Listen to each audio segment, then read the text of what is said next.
S K super TMT, the long life TMT.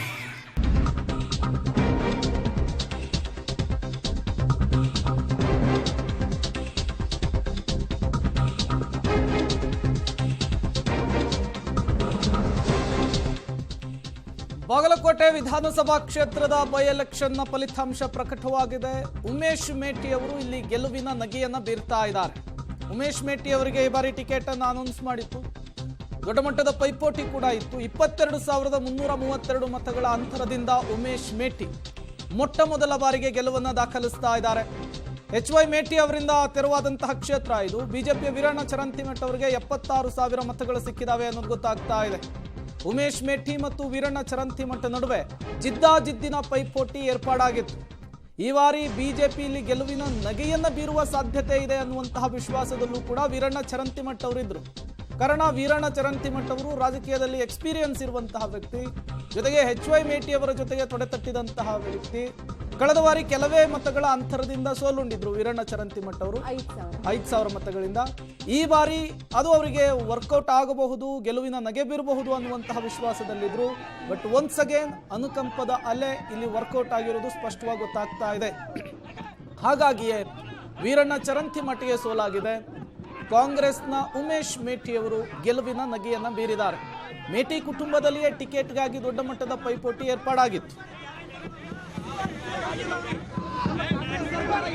ತೀವ್ರ ಕುತೂಹಲ ಕೆರಳಿಸಿರ್ತಕ್ಕಂಥ ಬಾಗಲಕೋಟೆ ಉಪಚುನಾವಣೆ ಫಲಿತಾಂಶ ಸದ್ಯ ಪ್ರಕಟವಾಗಿರುವಂತದ್ದು.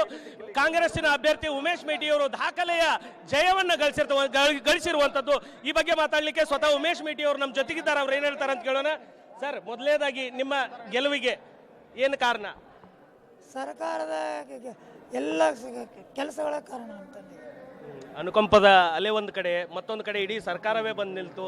ಅದು ನಿಮ್ಮ ಗೆಲುವಿಗೆ ಸಹಕಾರಿ ಆಯ್ತಾ, ಅಥವಾ ನಿಮ್ಮ ವಿಭಿನ್ನ ಯೋಜನೆಗಳು, ಮೆಡಿಕಲ್ ಕಾಲೇಜ್ ಆಗಿರ್ಬೋದು, ಮತ್ತೆ ಏನೇನೋ ಅಭಿವೃದ್ಧಿ ಯೋಜನೆಗಳನ್ನು ಮಾಡ್ಬೇಕನ್ನುವಂತ ಕನಸು ಕಂಡಿದ್ರಿ, ಅವು ಸಹಕಾರಿ ಆದವು? ನಮ್ಮ ತಂದೆ ನವೆಂಬರ್ 4ರಂದು ತೀರ್ಕೊಂಡ್ರು.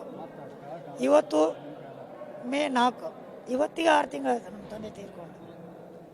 ಅವರೆಲ್ಲ ಮಾಡಿದ ಕೆಲಸಗಳು, ಸರ್ಕಾರದ ಕೆಲಸಗಳು, ಅವನ್ನೆಲ್ಲ ಮುಂದುವರ್ಸ್ಕೊಂಡು ಜನ ನನ್ನ ಆಯ್ಕೆ ಮಾಡಿದ್ದಾರೆ, ಮತದಾರ ಪ್ರಭುಗಳು. CM ಅವರು ಸ್ವಪ್ರತಿಷ್ಠೆಯನ್ನು ತಗೊಂಡಿದ್ರು. ಹೇಗಾದ್ರೂ ಮಾಡಿ ಉಮೇಶ್ ಮೇಟಿ ಅವರು ಗೆಲ್ಲಲೇಬೇಕು ಅನ್ನುವಂಥ ಕಾರಣಕ್ಕೆ 7 ದಿನಗಳ ಕಾಲ ಇಲ್ಲಿ ಬೀಡು ಬಿಟ್ಟು 17 ಸಭೆಗಳನ್ನು ಮಾಡ್ತಾರೆ. ಮತ್ತೊಂದು ಕಡೆ ಸತೀಶ್ ಜಾರಕಿಹೊಳಿ ಅವರು ಮತ್ತು RB ತಿಮ್ಮಾಪುರ ಅವರು ಮಾಸ್ಟರ್ ಪ್ಲಾನ್ ಅನ್ನು ಮಾಡ್ತಾರೆ. ಇವೆಲ್ಲವೂ ಗೆಲುವಿಗೆ ಸಹಕಾರಿ ಆಯ್ತಾ ಏನು ಸರ್? ನಮ್ಮ ತಂದೆ ಕಳ್ಕೊಂಡ್ಮೇಲೆ ನಮ್ಮ ತಂದೆ ಎಲ್ಲ ಚುನಾವಣೆ ಮಾಡಿದೆ ಮೊದಲನೇ ಸರಿ ನಾವು. ಆ ಜಾಗದಲ್ಲಿ ನಮ್ಮ ಎಲ್ಲ ಮುಖ್ಯಮಂತ್ರಿಗಳು, ಉಸ್ತುವಾರಿಯವರು, ತಿಮ್ಮಾಪುರ ಅವರು, ಸತೀಶ್ ಜಾರಕಿಹೊಳಿ ಅವರು, ರಾಮಲಿಂಗಾರೆಡ್ಡಿ ಎಲ್ಲ ಸಚಿವರು ಅವ್ರ ಜಾಗನೇ ಚುನಾವಣೆ ಮಾಡಿದ್ರು. ಹಿಂಗಾಗಿ ನಮಗೆ ಚುನಾವಣೆ ಅನಿಸಿಲ್ಲ. ಆರಂಭದಲ್ಲಿ ಕುಟುಂಬದಲ್ಲೇ ಸ್ವಲ್ಪ ಗೊಂದಲ ಇತ್ತು. ಅದಾದ ನಂತರ ತಾವು ಅಭ್ಯರ್ಥಿ ಅಂತ ಪ್ರಕಟ ಆದ್ರಿ. ಅದಾದ ಮೇಲೆ ನಿಮ್ಗೆ ಇಷ್ಟು ಮತಗಳಿಂದ ಗೆಲ್ತೀನಿ ಅನ್ನುವಂಥ ನಿರೀಕ್ಷೆ ಇತ್ತ? ಅದು ನಿಮ್ಗೆ ತಪ್ಪು ಕಲ್ಪನೆ. ನಮ್ಮಲ್ಲಿ ಯಾರೂ ಟಿಕೆಟ್ ಕೇಳಿಲ್ಲ. CM ಅವರು ಏನು ಹೇಳಿದ್ರೆ ನಮ್ಮ ತಂದೆ ಇಲ್ಲ, ಅವರೇ ನಮ್ಮ ತಂದೆ ಅಂತ ತಿಳ್ಕೊಂಡು ಅವ್ರು ಹೇಳಿದ್ದೆ ನಾವೆಲ್ಲರೂ ಕೇಳಿದೆ. ಅದು ಯಾವುದೋ ಗೊಂದಲ ಇಲ್ಲ. ನಮ್ಮ ಮುಂದಿನ ಯೋಜನೆಗಳೇನು ಸರ್? MLA ಆದ್ರಿ ಮತ್ತು ನಮ್ಮ ತಂದೆಯವ್ರ ಕನಸುಗಳು ಎಲ್ಲ ನನಸು ಮಾಡೋದು. ಮುಖ್ಯಮಂತ್ರಿಗಳು ಸಲಹೆ ಮೇರೆಗೆ, ಉಸ್ತುವಾರಿ ಮಂತ್ರಿಗಳ ಮೇಲೆಗೆ, ಆಮೇಲೆ ನಮ್ಮ ಸತೀಶ್ ಜಾರಕಿಹೊಳಿ ಅವರು ಏನು ಎಲ್ಲರೂ ಕೂಡಿ ಏನೇನೋ ಆಸನ ಕೊಡೋದು ಎಲ್ಲವನ್ನು ಪೂರ್ಣಗೊಳಿಸ್ತಾರೆ. ಇದು ಗೆಲುವಿನ ಬಳಿಕ ಮೊದಲ ರಿಯಾಕ್ಷನ್ ಉಮೇಶ್ ಮೇಟಿ ಅವರದ್ದು. HY ಮೇಟಿ ಅವರು CM ಸಿದ್ದರಾಮಯ್ಯನವರ ಆಪ್ತ ಬಳಗದಲ್ಲಿ ಗುರುತಿಸಿಕೊಂಡಿದ್ರು, ಸ್ನೇಹಿತರು ಕೂಡ ಆಗಿದ್ರು. ಅವರ ನಿಧನದಿಂದ ತೆರವಾದಂತಹ ಕ್ಷೇತ್ರಕ್ಕೆ ಬೈ ಎಲೆಕ್ಷನ್ ನಡೆದಿತ್ತು. ಇದರಲ್ಲಿ ಉಮೇಶ್ ಮೇಟಿ ಗೆಲುವಿನ ನಗೆಯನ್ನು ಬೀರಿದ್ದಾರೆ.